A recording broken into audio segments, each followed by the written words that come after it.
더 나은 내일을 준비하는 시간 KBS 1라디오 김성환의 시사야. 북한이 오늘 오전에 이어 조금 전 동해상으로 탄도미사일을 또 발사하며 연일 도발 수위를 높이고 있습니다. 특히 오늘 오전 발사한 탄도미사일 가운데 한 발은 대륙간 탄도미사일 ICBM으로 추정돼 긴장감이 더욱 높아지고 있는데요. 지난 ICBM 발사와는 어떤 점이 달라졌는지, 또 고강도 무력 시위를 벌이는 북한의 의도는 무엇일지 양욱 아산정책연구원 부연구위원 연결해서 얘기 나눠보도록 하겠습니다. 위원님 안녕하십니까?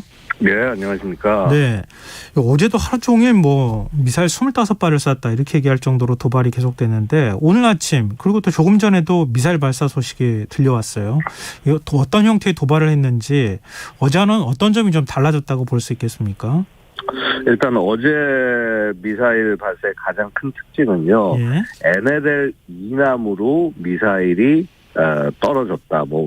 비록 공해상이긴 하지만 우리 접속 수역과 상당히 인근한 지역에 미사일이 착탄됐다라고 하는 부분은 이것은 사실 6.25 이후에 북한의 어떤 사실 6.25 당시에 북한이 미사일도 없었습니다만 네네. 어쨌거나 미사일이 NLL 이남으로 떨어진 것은 이번 처음입니다.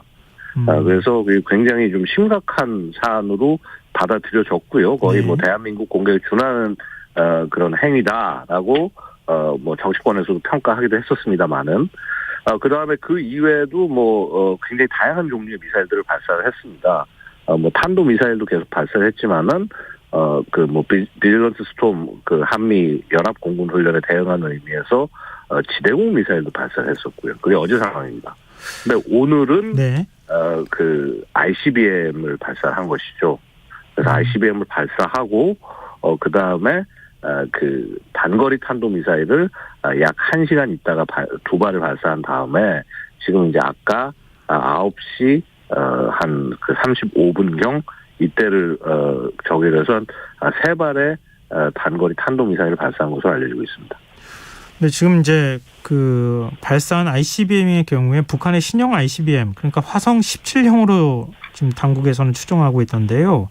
지난 3월에도 발사했다가 초기 단계에서 폭발했잖아요. 예. 그때하고 비교했을 때는 어떻게 기술적인 진전이 있었습니까? 그러니까 이걸 사실 좀 주의해서 봐야 됩니다. 이제 네. 북한은 3월 24일에 이 화성 17형 발사에 성공했다라고 그렇게 뉴스를 통해서 밝혔습니다. 예. 하지만 이제 우리 군에서 판단한 것은 북한이 그날 쏜 것은 화성 17이 아니라 과거에 성공했던 화성 15를 아마 탄두를 제외하고 그만큼 미사일이 가벼워졌기 때문에 훨씬 더 먼 거리를 쏜 것처럼 보인 것이 아니냐. 만약에 그때 북한이 발사한 게 성공이라고 한다면 이제 그때 당시 데이터를 보면은 네. 고각을 발사했습니다. 높은 각도로 발사해서 사거리가 1000km 정도에 불과한데 고도가 6240km까지 됐어요. 예. 6천 엄청 높은 예. 숫자죠, 그렇죠? 근데 이번에 이제 보시면은 오늘 발사한 ICBM은 사거리하고 고도가 여기에 훨씬 미치지 못합니다. 그러니까 사거리가 이제 1,900여 킬로미터 정도가 나왔고요. 네. 그다음에 그러니까 고도가 1,900여 킬로미터 나왔고 사거리가 한 700여 킬로미터가 나왔어요. 굉장히 짧은 수치죠, 그렇죠? 부족한 수치죠. 예. 그러면은 이게 뭐냐라고 이제 생각이 될 수가 있는데 결국은 3월 24일에 북한이 발사에 성공했다는 것은 거짓말이다. 라는 것을 알 수가 있는 것이고요. 네. 자, 그럼 이번 발사가 어떤 의미가 있느냐를 보면은요. 예. 사실 여태까지 북한이 이 화성 17을 시험 발사했을 것이라고 저희가 추정하는 발사들이 몇 차례 있었습니다. 예. 2월부터 쭉 발사가 있었는데 그 발사들 가운데 가장 높이 그러니까 가장 멀리 날아간 그런 발사라고 말씀드릴 수가 있어요. 그래서 이번에는 단 분리까지 했다. 왜냐하면 북한 ICBM은 최소한 2단 구성이 되어 있거든요. 네네. 그래서 이제 단 분리까지 했는데 아마 단 분리만 한 다음에 2단이 점화가 안 된 채로 그대로 추락을 하지 않았나 이렇게 예상이 됩니다. 그래서 북한의 의도가 과정 전체를 모사하는 것이었는지 아니면 단분리까지만 보려고 한 것이었는지 사실 거기에 따라서 성공이냐 실패냐가 차이가 나겠지만은 하여튼 화성 17이 단분리를 처음 성공한 것이 아닌가 뭐 이렇게 볼 여지가 있습니다. 근데 기존에도 북한이 갖고 있었던 ICBM이 수천 킬로미터 날아간 적도 있었잖아요. 근데 그런 기존의 ICBM하고 화성 17형하고 어떤 차이가 있습니까? 이 화성 17이요. 이 소위 이제 그 TEN 그러니까 이동식 미사일 발사대 트럭 형태죠 보통. 네. 이 트럭에 이 차량에서 발사하는 미사일로는요. 예. 전 세계에서 제일 크게 만들었어요 북한. 심지어 미국, 러시아도 이렇게 크게는 안 만들었습니다. 그러니까 이 정도 크기가 되면은 사실은 사일로, 지하 사일로 그러니까 지하에서 네. 수직으로 발사하는 거 아시죠? 예. 거기서 보통 이제 이 정도 크기만 발사를 하는데 북한은 이거를 굳이 이동식으로 만들어서 쏘게 한 것이죠. 사실은 그래서 이게 이렇게 크게 맞는 게 맞는 것이냐라는 뭐 의문도 있습니다만은 네. 만약에 성공한다고 한다면 기존의 화성 15가 여태까지 제일 이제 멀리 나가고 많이 쏠 수 있는 거라고 추정을 하는데요. 네. 화성 15가 최대 한 13,000 정도 킬로미터 정도까지 날아간다. 예. 그래서 미국의 대부분 북한에서 발사했을 때 미국 대부분을 커버를 하지만은 이 화성 17은 한 15,000km 그러니까 미국 전체 빠지는 데 없이 전체를 타격할 수 있을 거라고 추정이 되고 그 탑재 중량도 그러니까 얼만큼 탄도나 이런 것들을 장착할 수 있냐 그것도 거의 그 수배 정도에 이를 걸로 예상이 됩니다. 그러니까 소위 화성 17이 되면은 만약에 성공한다면은 네. 다탄두 미사일로 ICBM으로 개발할 수 있다는 게 되는 것이죠. 우리가 기존에 얘기하는 것처럼 킬체인에 선제 타격, 뭐 발사 징후를 파악하고 미리 우리가 그 발사 원점을 타격하는 이런 거를 막기 위해서 피하기 위해서 이동형 발사대로 굳이 이렇게 만들어서 발사하려고 하고 있다. 이렇게 보면 되는 겁니까? 그렇죠. 사실 이동식 발사대의 가장 큰 장점이 탐지가 상대적으로 어렵고 그다음에 발사 후에 이제 발사 원점이 생존할 수 있는 거죠. 발사대 빨리 도망가면 되니까. 예. 이 참 성공하면은 좀 우리 입장에서는 굉장히 좀 위협적일 것 같은데. 근데 지금 ICBM까지 지금 발사하는 단계까지 오는 과정을 보면 계속 이렇게 긴장 수위를 높여가고 있잖아요. 도발 수위를 높여가고 그렇습니다. 있는데 지금 이게 그러면 다시 또 다른 ICBM으로 발사로 연결이 되는 겁니까? 이 북한의 의도를 어떻게 우리가 이해해야 됩니까? 사실은 ICBM으로 분명히 연결될 거예요. 예. 네, ICBM으로 연결. 왜냐하면 지금 이게 성공한 발사가 아니지 않습니까? 네. 그러니까 당연히 발사가 성공할 때까지 계속 하겠죠. 그리고 이제 사실 기본적으로는 지금 북한의 우선순위는 ICBM보다는 사실은 지금 이 9월 말부터 10월까지 쭉 발사를 보시면 아시겠지만은 네.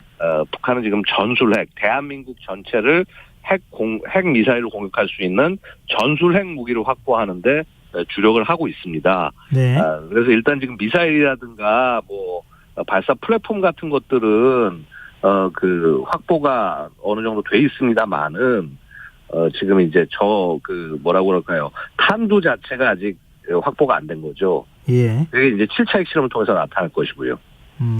근데 지금 우리를 공격한다고 하면 굳이 ICBM을 쏠 필요는 없는 거잖아요. 맞습니다. 그러니까 결국 뭐냐면요. 오늘 ICBM 발사는요.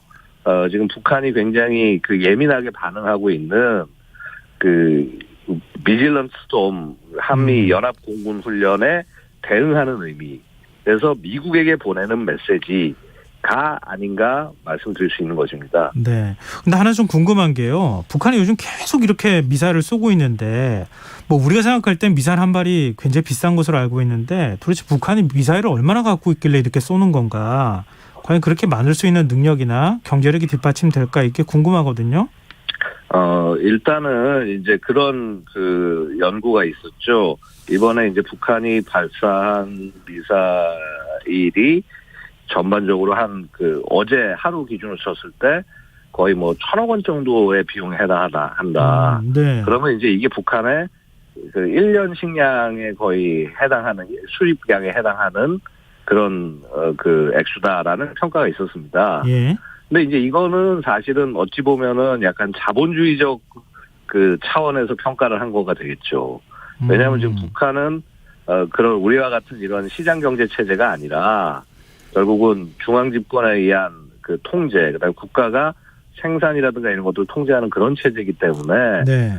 실제 북한이 이것을 생산하는 데 들어가는 비용은 우리가 추정하는 비용보다 상당히 낮을 것입니다.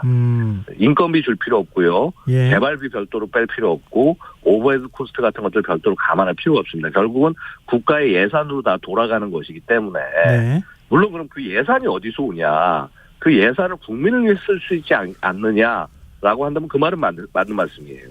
하지만 북한 정권 입장에서는 이 그 탄도미사일을 발사하고 그 비용이 전반적으로 운용 비용 안에 포함이 되는 것이기 때문에 부담감은 상대적으로 덜 느낄 수 있다. 근데 하지만 저런 식으로 쏴대다 보면요. 네. 결국은 이 뭐라고 그럴까요? 생산 역량이나 이런 것들이 따라가기 쉽지 않을 거예요. 근데 우리의 미사일 능력에 대해서도 최근에 뭐 지난번에 현무도 그랬고 이번에 또 천궁 한 발 발사했는데 발사 뒤에 이상 신호가 감지가 되고 그래서 자폭을 시켰다. 자동 자폭이 됐다고 하죠. 그리고 패트리엇 미사일은 발사 직전 취소가 되는 일도 있었는데요. 우리가 보유하고 있는 미사일은 문제가 없는 겁니까? 당연히 문제가 있으니까 그런 일들이 생겼겠죠. 근데 이러한 문제가 정말 근본적인 결함이냐 아니면 그간 상대적으로 관리를 잘 못하고 훈련을 덜 한 상태에서 생긴 불상사냐 이런 부분들은 좀 찾아봐야 될 겁니다. 네. 그래서 원인 규명에 대한 조사가 중요하고요.